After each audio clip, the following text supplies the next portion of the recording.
Overflows. Rejecting the mind and awareness. Rejecting the mind will not lead to awareness. Also, clinging to awareness cannot become the way. The mind is a very important tool. Develop the mind to help the way awareness wants. Then mind will be a great support. You have to understand the mind and its nature. Mind is a very useful mechanism. It helps you to express and manifest all that is within you flowering. Certainly, the mind has not to be rejected at all. If you reject it, it will remain. Rejection means repression. Awareness is total acceptability. When mind is not, when the being is totally silent, the body follows like a shadow. The body takes a particular posture, the most relaxed possible, the most passive possible. But you cannot do otherwise. You cannot take a posture first and then make silence follow, because we see a Buddha sitting in a particular posture. We think that if this posture is followed, then the inner silence will follow. This is a wrong sequence. For Buddha, the inner phenomena happened first and then this posture followed. Anything rejected never leaves you. It simply moves from the conscious to the unconscious, from the lighted part of your being to the dark layers where you cannot face it, and eventually you become oblivious of it, but it is there, more alive than ever. It is better to face the enemy than to keep the enemy at your back. That is far more dangerous, because he can attack any moment and you will not know. And I have not told you to reject the mind. Mind is a beautiful mechanism. Indeed, it is one of the miracles of existence. Man has not been able yet to make anything comparable to human mind. Even the most sophisticated computers are nothing compared to human mind. A single human mind can contain all the libraries of the world. Its capacities are almost unbounded, but it is a machine. It is not you. To get identified with it is wrong. To make it your master is wrong. Also, to be guided by it is wrong, but to be the master and guide is perfectly right. When you allow the mind as a servant, it is of tremendous value. So do not reject it. To reject it will improvise you instead of enriching you. I am not against the mind. I am totally in favor of transcending it, and if you reject, you cannot transcend. Use it as a stepping stone. It all depends on you. You can make it a hindrance if you start thinking that the mind has to be rejected, denied, and destroyed.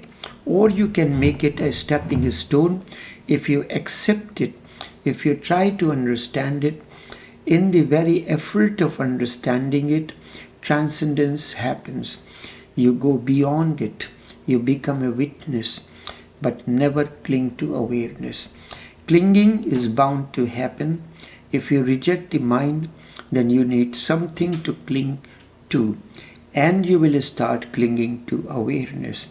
And clinging is nothing but mind functioning from the back door. Clinging is again a process of mind, and that is bound to happen to people who reject and repress. The question is of transformation. The mind has to be used rightly. If you learn the art of using the mind correctly, then there will be no clinging to awareness. Otherwise, afraid of the mind that it may come back, you will cling to awareness.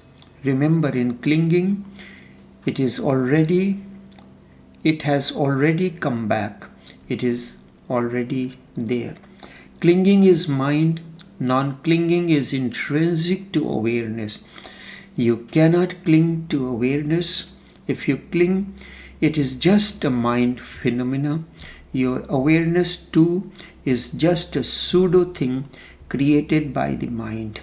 Because you are asking too much for it, it is false, utterly false. If you have to cling to awareness, then it is false.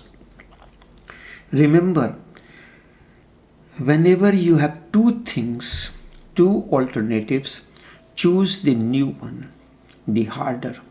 Choose the one in which more awareness will be needed at the cost of the efficiency.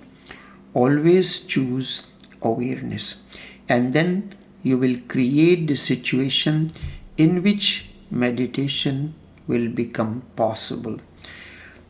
These are all just situations. Meditation will happen. I am not saying that just by doing them you will get to meditation. However, they will be helpful. They will create this necessary situation in which without necessary situation in you without which meditation cannot happen. They will create the necessary situation in you without which meditation cannot happen. Be less efficient and more creative.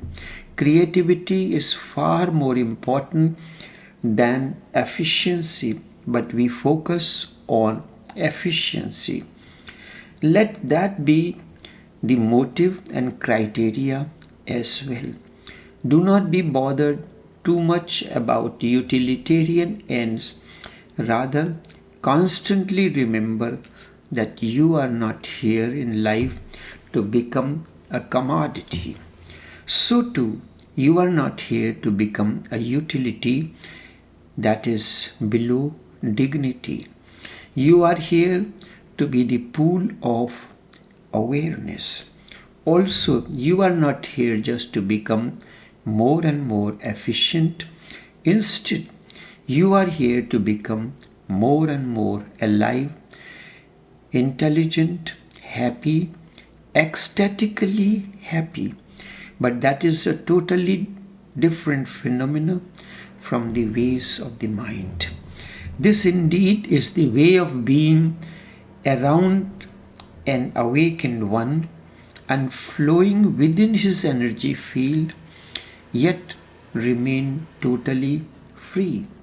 Around the awakened one, you grow more and more in freedom.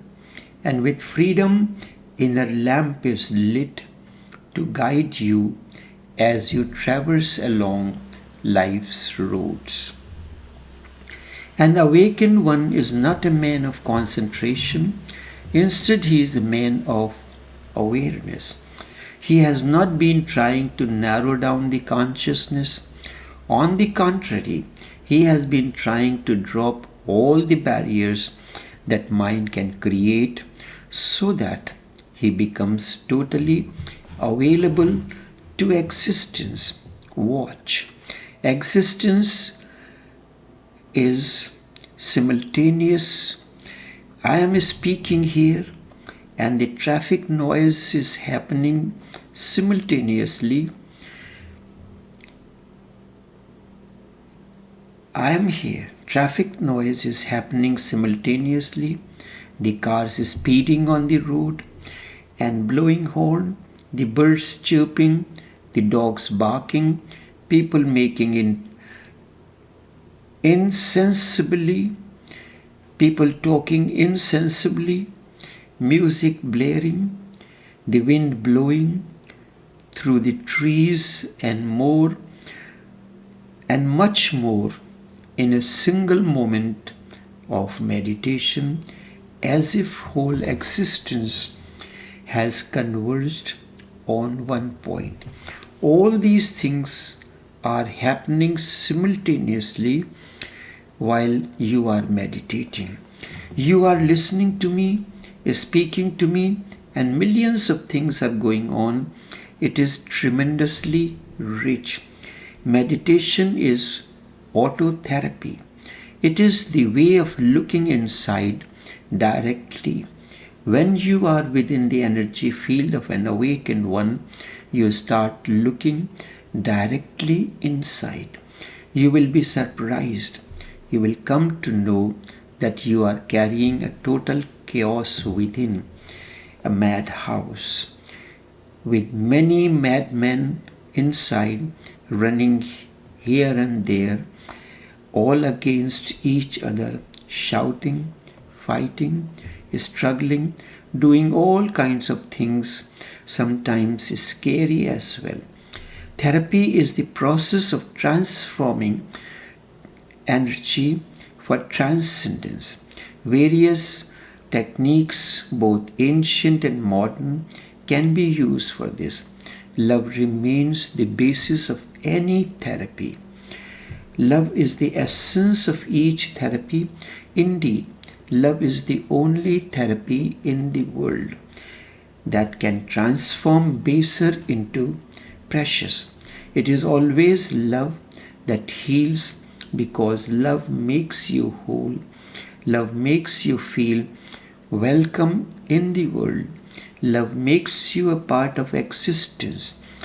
Love destroys any kind of alienation. Love gives you the feeling that you are bound to each other by a causeless force. Then you are no more an outsider here, but utterly needed. Love makes you feel needed, and to be needed is the greatest thing. Nothing else can fulfill that great need. You must understand what is love and what are the different types of it. Love is the realization of oneness within first, and then you experience the oneness outside. Each individual is a different manifestation of this energy that we call love. Therefore, as many loves are there, as many people, love is a hierarchy from the lowest rungs to the highest, from sex to superconsciousness. There are many layers and many planes of love. It all depends on you. If you are existing on the lower planes, a step up the ladder, you will have a totally different idea of love than the person who is existing on the higher rung. The process of overflow continues like this. Enough for now.